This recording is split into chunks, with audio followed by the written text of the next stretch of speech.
rate. We had it last year, we had this year. And so what I did is I wanted to give, you know, that type of help, you know, like a tool so that people could help themselves, because it's kind of impossible as a city commissioner or even as vice mayor to reach every single person that needs help. So for the last 3 years, this is an accumulation of all the information that I've received. And I brought you a copy of the book. Thank you much. And so it's tabbed off, and there's elderly assistance, like I said, free local health care. But what the beauty of it was is that everything in this book is free, including the foreclosure assistance.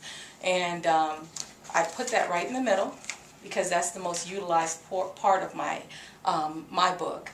And what happens is that if they call this Hope Now number, they can be routed to a foreclosure counselor in their particular area, and they can be helped within 30 to 45 days, and it doesn't cost them anything. And so we've been helping people by giving this handout out. In addition to that, we have a lot of people that are struggling. They don't have money to pay their lights, their water, and I get a lot of calls where people are saying, look, it's a choice between paying my water bill and my lights and feeding my kids. So I decided that I wanted to make a section for that, so I reached out. I got a lot of community organizations that have food pantries, soup kitchens, and they're able to feed. I have about 16 pages in here of it. And what's helpful about it is that this book spans tri-county wide as well as nationally. Like I said, I did this with my own money. I did not use a dime of city money. I've reinvested my entire salary back into my community. We couldn't give fee waivers this year, so to help the community out, I've been granting fee waivers for my pay. I've been doing that. I donate to churches. I've been doing a lot of children's charities, a lot of sponsorship in the community. And so I just think that we need somebody that's not going to wait, you know, for a miracle to come along. And I'm interested in creating new revenue streams to try to pull Broward County out of this slump we're in, you know, ourselves, locally. One question I have, you got elected to the Miramar Commission in 2009. Correct. So you're only a year and a half into that term, and now you're seeking the commission seat. I didn't expect for the seat to come open, but it was an open seat, and it was something that I've sought before. Right. I felt like I was more than qualified to do it, and so with the support of my entire commission, I went forth and pursued it. Any sense of unfinished business at Miramar?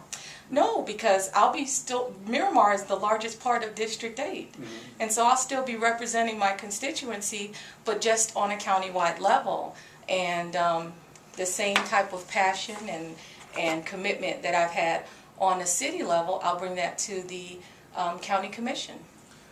Talk a little bit about the revenue streams that you like to see. Yes, well, one of the things that we did in Miramar, when we looked at our $15.5 million deficit in our budget, is we got aggressive with marketing our assets. And what I mean by marketing our assets, we market our regional park, our Anson Sports Complex, our Youth Enrichment Center, and what we've been doing is we've drawn national and international competitions to the city of Miramar.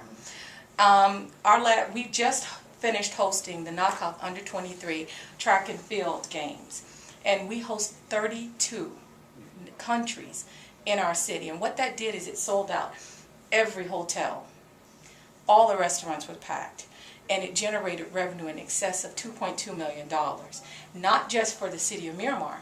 We sold out every hotel in the surrounding cities, Weston, Pembroke Pines, Miami Gardens, and everybody was so appreciative of the forward thinking in terms of what we were doing. And we put that on in less than 6 months.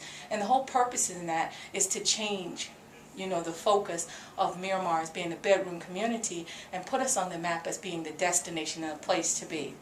The next thing that we did is we hosted the U.S. Paralympics, okay? Same thing. Every state, all the athletes, all the Olympic athletes that from the Paralympics were here. We had people that commented on our track and said, we want to have this here every time. The Knockock under 23 track and field people said, we're coming back here in 2 years. This is the best track. It's state of the art. We have a Mondo track. So what I'm saying is that we looked at ways to generate other revenue streams and to create that, that cohesiveness in our city, bring out our residents, make a better quality of life, even though we're struggling just like everybody else.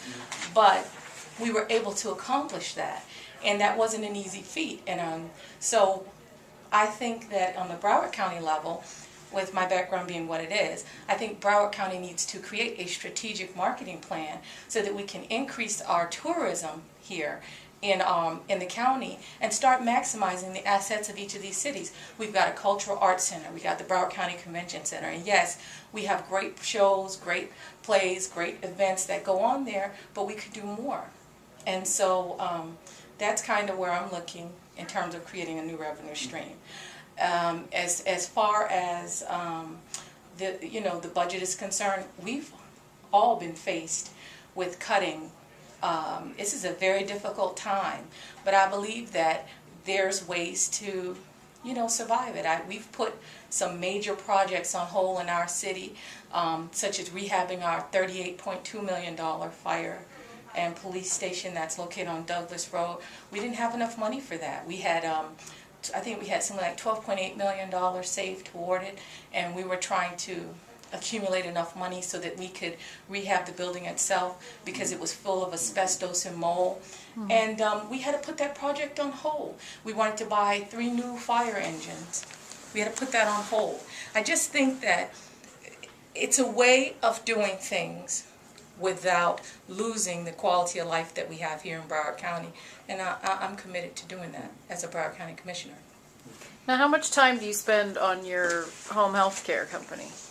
My home health care company kind of runs itself now. Really? I have two locations, one in Dade, one in Broward County.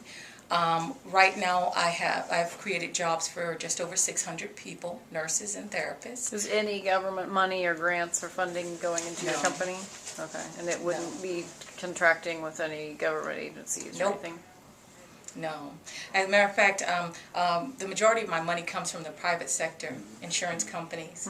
I take care, what I do is I take care of medically complex children and adults, people with chronic conditions, tracheostomies, G-tubes, ventilators, people who require one-on-one care.